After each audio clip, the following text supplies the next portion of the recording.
Hi hello and welcome guys, कैसे हो आप लोग। स्वागत है आप सभी का एक और नई वीडियो के साथ, जहां पर आज हम बात करेंगे भारतीय संस्कृति के ऊपर। और उस पर हम देखेंगे दोस्तों आज पूरे 50 प्रश्न, दोस्तों सॉरी 40 प्रश्न देखेंगे। और ये प्रश्न दोस्तों हम जो भी आपको बताते हैं, ये प्रश्न परीक्षा में अक्सर रिपीट हुए हुए रहते हैं, तो इसलिए हम ये प्रश्न आपके साथ शेयर करते हैं।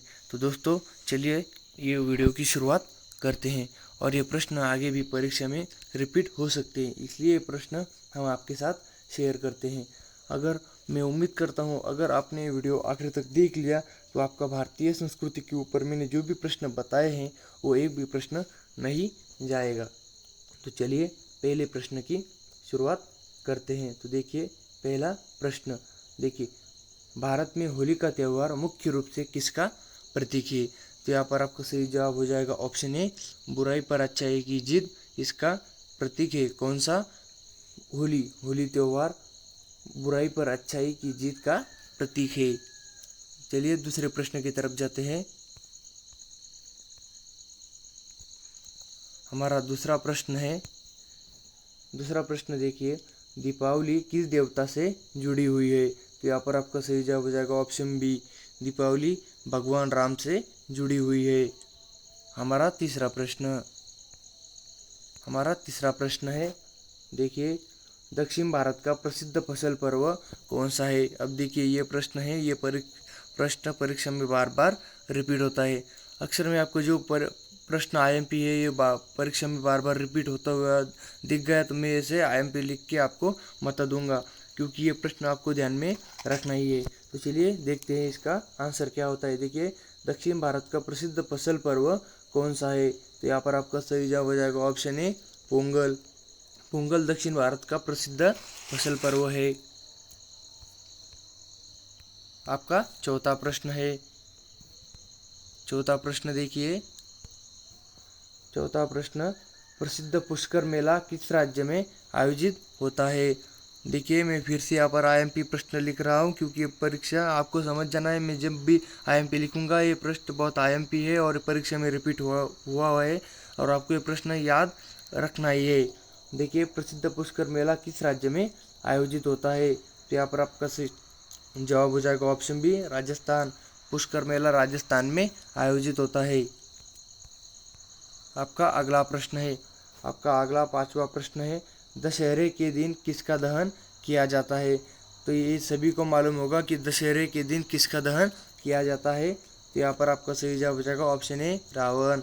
रावण का दशहरे के दिन दहन किया जाता है। हमारा अगला प्रश्न है छठा प्रश्न, छठा प्रश्न देखिए, नागपंचमी किस जीव से संबंधित है। ये भी आपको पता होना चाहिए क्योंकि ये हमारा सन है। देखिए इसका सही जवाब हो जाएगा ऑप्शन बी, सांप। नागपंचमी नाग जीव सांप जीव से संबंधित है। Option B correct answer. आपका सातवां सवाल है, देखिए करवा चौथ का मुख्य पर्व, देखिए करवा चौथ का पर्व मुख्य रूप से किसके लिए मनाया जाता है। अक्सर आपने फिल्मों में देखा होगा कि करवा चौथ का पर्व किसके लिए मनाया जाता है। तो यहाँ पर आपका सही जवाब हो जाएगा ऑप्शन सी, पति की लंबी उम्र के लिए करवा चौथ का पर्व मनाया जाता है। हमारा अगला सवाल देखिए, आठवां सवाल, आठवां सवाल है, रथ यात्रा किस स्थान पर सबसे प्रसिद्ध है। तो यहाँ पर आपका सही जवाब हो जाएगा ऑप्शन ए, पुरी। पुरी स्थान पर रथ यात्रा सबसे प्रसिद्ध है। आपका नौवां सवाल, देखिए नौवां सवाल है और बहुत आईएमपी सवाल है, बहुत परीक्षा में पूछा गया है। नौवां सवाल, बिहू किस राज्य का प्रमुख पर्व है। तो यहाँ पर आपका सही जवाब हो जाएगा ऑप्शन बी, आसाम। बिहू आसाम राज्य का प्रमुख पर्व है। आपका 10वां सवाल, भारत में गणगौर त्यौहार किस राज्य में मनाया जाता है। भारत में गणगौर त्यौहार किस राज्य में मनाया जाता है। तो यहाँ पर आपका सही जवाब हो जाएगा ऑप्शन ए, राजस्थान। गणगौर त्यौहार राजस्थान में मनाया जाता है। हमारा अगला सवाल है 11वां सवाल, देखिए 11वां सवाल, भरतनाट्यम नृत्य शैली किस राज्य से संबंधित है। देखिए भरतनाट्यम नृत्य शैली किस राज्य से संबंधित है, मतलब वो किस राज्य में सबसे ज़्यादा लोकप्रिय है। तो यहाँ पर आपका सही जवाब हो जाएगा ऑप्शन बी, तमिलनाडु। भरतनाट्यम तमिलनाडु में प्रसिद्ध है और नृत्य शैली तमिलनाडु की ही है। हमारा 12वां सवाल है। 12वां सवाल देखिए, कथक नृत्य मुख्य रूप से किस क्षेत्र में प्रसिद्ध है? तो अब देखिए, हमसे पहले पूछा गया था कौन सा, भरतनाट्यम नृत्य। अब पूछा गया है कि कथक नृत्य किस राज्य से संबंधित है, मतलब किस राज्य क्षेत्र में प्रसिद्ध है। तो यहाँ पर आपका सही जवाब हो जाएगा ऑप्शन सी, उत्तर प्रदेश। कथक नृत्य उत्तर प्रदेश में प्रसिद्ध है। हमारा 13वां सवाल है, मोहिनीअट्टम नृत्य शैली किस राज्य से संबंधित है? दोस्तों, मैं जो भी आपको ये प्रश्न बता रहा हूँ कि किस राज्य से संबंधित है, मोहिनीअट्टम, कौन सा वो, भरतनाट्यम, कथक, ये सारे IMP प्रश्न है और परीक्षा में पूछे गए हैं। आपको ये याद ही कर लेने हैं। तो चलिए देखते हैं 13वां प्रश्न। देखिए, मोहिनीअट्टम नृत्य शैली किस राज्य से संबंधित है? तो यहाँ पर आपका सही जवाब हो जाएगा ऑप्शन सी, केरल। मोहिनीअट्टम नृत्य शैली केरल राज्य से संबंधित है। हमारा अगला प्रश्न है 14वां प्रश्न। 14वां प्रश्न देखिए दोस्तों, भारत की प्रसिद्ध चित्रकला शैली मधुबनी, मधुबनी किस राज्य से संबंधित है? देखिए फिर से वो वैसा ही सवाल, भारत में प्रसिद्ध चित्रकला शैली मधुबनी किस राज्य से संबंधित है? तो यहाँ पर आपका सही जवाब हो जाएगा ऑप्शन सी, नहीं सॉरी, ऑप्शन बी दोस्तों, बिहार। मधुबनी चित्रकला बिहार राज्य से संबंधित है। देखिए हमारा अगला प्रश्न, हमारा 15वां प्रश्न है, कथकली किस राज्य की नृत्य शैली है? ये भी IMP प्रश्न है। कथकली किस राज्य की नृत्य शैली है? तो यहाँ पर आपका सही जवाब हो जाएगा ऑप्शन बी, केरल। कथकली केरल राज्य से संबंधित है। हमारा 16वां सवाल है। देखिए, योग का प्राचीन ग्रंथ योग सूत्र किसने लिखा था? देखिए, योग का प्राचीन सूत्र योग सूत्र किसने लिखा था? तो यहाँ पर आपका सही जवाब हो जाएगा ऑप्शन बी, पतंजलि जी ने योग का प्राचीन सूत्र योग सूत्र लिखा था। हमारा अगला सवाल है 17वां सवाल, भगवद गीता किस महाकाव्य का हिस्सा है? यहाँ पर हमसे पूछा गया है कि भगवद गीता जो लिखी है वो किस महाकाव्य का हिस्सा है? तो यहाँ पर आपका सही जवाब हो जाएगा ऑप्शन बी, महाभारत। भगवद गीता महाकाव्य महाभारत का हिस्सा है। हमारा अगला सवाल 18वां सवाल है, जैन धर्म के कुल कितने तीर्थंकर हुए हैं? IMP प्रश्न है, बहुत परीक्षा में पूछा गया है और आगे भी पूछा जा सकता है। तो यहाँ पर आपका सही जवाब हो जाएगा ऑप्शन बी, 24। जैन धर्म के कुल 24 तीर्थंकर हुए हैं। हमारा अगला सवाल है 19वां सवाल। देखिए, बौद्ध धर्म के संस्थापक कौन थे? तो यहाँ पर आपका सही जवाब हो जाएगा ऑप्शन बी, भगवान बुद्ध बौद्ध धर्म के संस्थापक थे। हमारा अगला सवाल है 20वां सवाल, तिरुपति बालाजी मंदिर किस राज्य में स्थित है? तो तिरुपति बालाजी मंदिर किस राज्य में स्थित है? तो यहाँ पर आपका सही जवाब हो जाएगा ऑप्शन सी, आंध्र प्रदेश। तिरुपति बालाजी मंदिर आंध्र प्रदेश में स्थित है। हमारा 21वां सवाल देखते हैं, हिंदू धर्म के 4 वेदों में सबसे पुराना वेद कौन सा है? तो यहाँ पर आपका सही जवाब होना चाहिए ऑप्शन सी, ऋग्वेद। हिंदू धर्म के 4 वेदों में से सबसे पुराना वेद ऋग्वेद है। ये प्रश्न परीक्षा में बहुत परीक्षा में पूछा गया है, आगे भी पूछे जाने वाला है, क्योंकि दोस्तों हिस्ट्री के क्वेश्चन चेंज नहीं होते हैं। हमारा 22वां सवाल है। 22वां सवाल देखिए, 4 धाम यात्रा में कौन सा धाम शामिल नहीं है? जो लोग 4 धाम को जाते हैं उसमें कौन सा धाम शामिल नहीं है? तो यहाँ पर आपका ऑप्शन सी, तिरुपति, ये धाम शामिल नहीं है, क्योंकि 4 धामों में बद्रीनाथ, द्वारकानाथ, पुरी और एक है जो मुझे अभी याद नहीं आ रहा है, मैं आपको बाद में बता दूंगा इस वीडियो के माध्यम से। लेकिन आप इतना याद रखिए कि तिरुपति 4 धाम में नहीं है। हमारा अगला सवाल देखते हैं। हमारा अगला सवाल है 23वां सवाल, बौद्ध धर्म में त्रिरत्न कौन कौन से है? मतलब बौद्ध धर्म के त्रिरत्न कौन कौन से है? तो यहाँ पर आपका सही जवाब हो जाएगा ऑप्शन ए, एक है बौद्ध, दूसरा है धर्म और तीसरा है संघ। ये बौद्ध धर्म के त्रिरत्न है। हमारा अगला सवाल 24वां सवाल है। देखिए, अजंता की गुफाएं किस धर्म से संबंधित है? तो अजंता की गुफाएं दोस्तों किस धर्म से संबंधित है। यहाँ पर आपका सही जवाब हो जाएगा ऑप्शन सी, अजंता की गुफाएं बौद्ध धर्म से संबंधित है। देखिए हमारा अगला सवाल है 25वां सवाल, भगवान राम का जन्म किस युग में हुआ था। तो यहाँ पर हमसे पूछा गया है कि भगवान राम का जन्म किस युग में हुआ था। तो यहाँ पर आपका सही जवाब हो जाएगा ऑप्शन बी, त्रेता युग। भगवान राम का जन्म त्रेता युग में हुआ था। हमारा अगला सवाल है 26वां सवाल, लिंगराज मंदिर कहाँ स्थित है। तो यहाँ पर हमसे पूछा गया है कि लिंगराज मंदिर कहाँ स्थित है। तो यहाँ पर आपका सही जवाब हो जाएगा ऑप्शन सी, ओडिशा। लिंगराज मंदिर ओडिशा में स्थित है।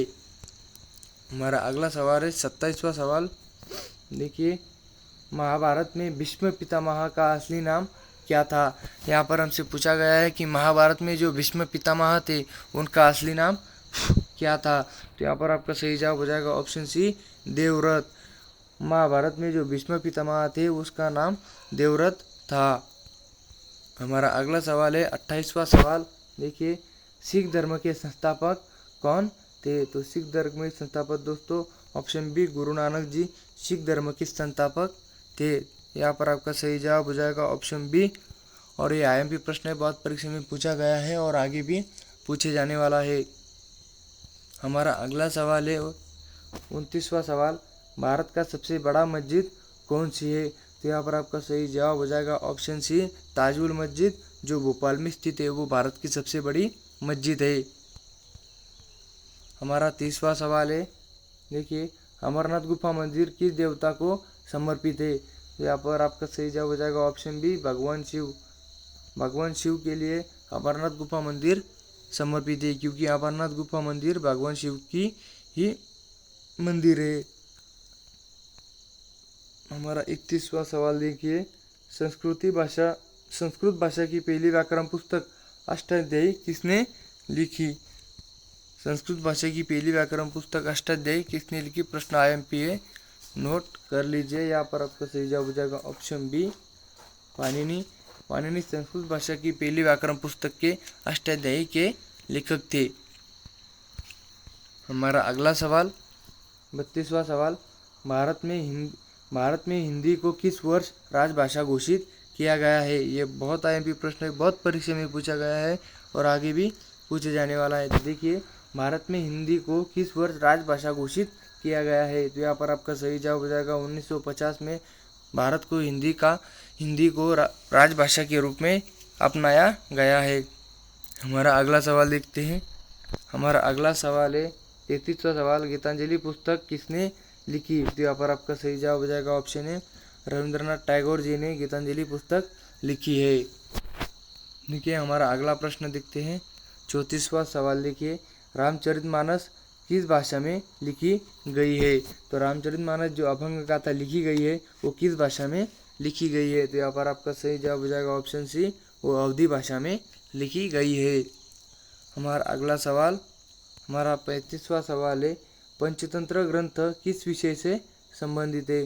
तो यहाँ पर हमारा जवाब हो जाएगा दोस्तों, कहानियाँ। पंचतंत्र ग्रंथ कहानियों के विषय से संबंधित है।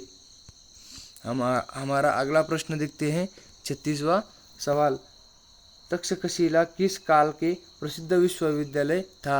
यहाँ पर हमसे पूछा गया है कि तक्षशिला किस काल में प्रसिद्ध विश्वविद्यालय था। तो यहाँ पर आपका सही जवाब हो जाएगा दोस्तों ऑप्शन ए, तक्षशिला मौर्य काल का प्रसिद्ध विश्वविद्यालय था।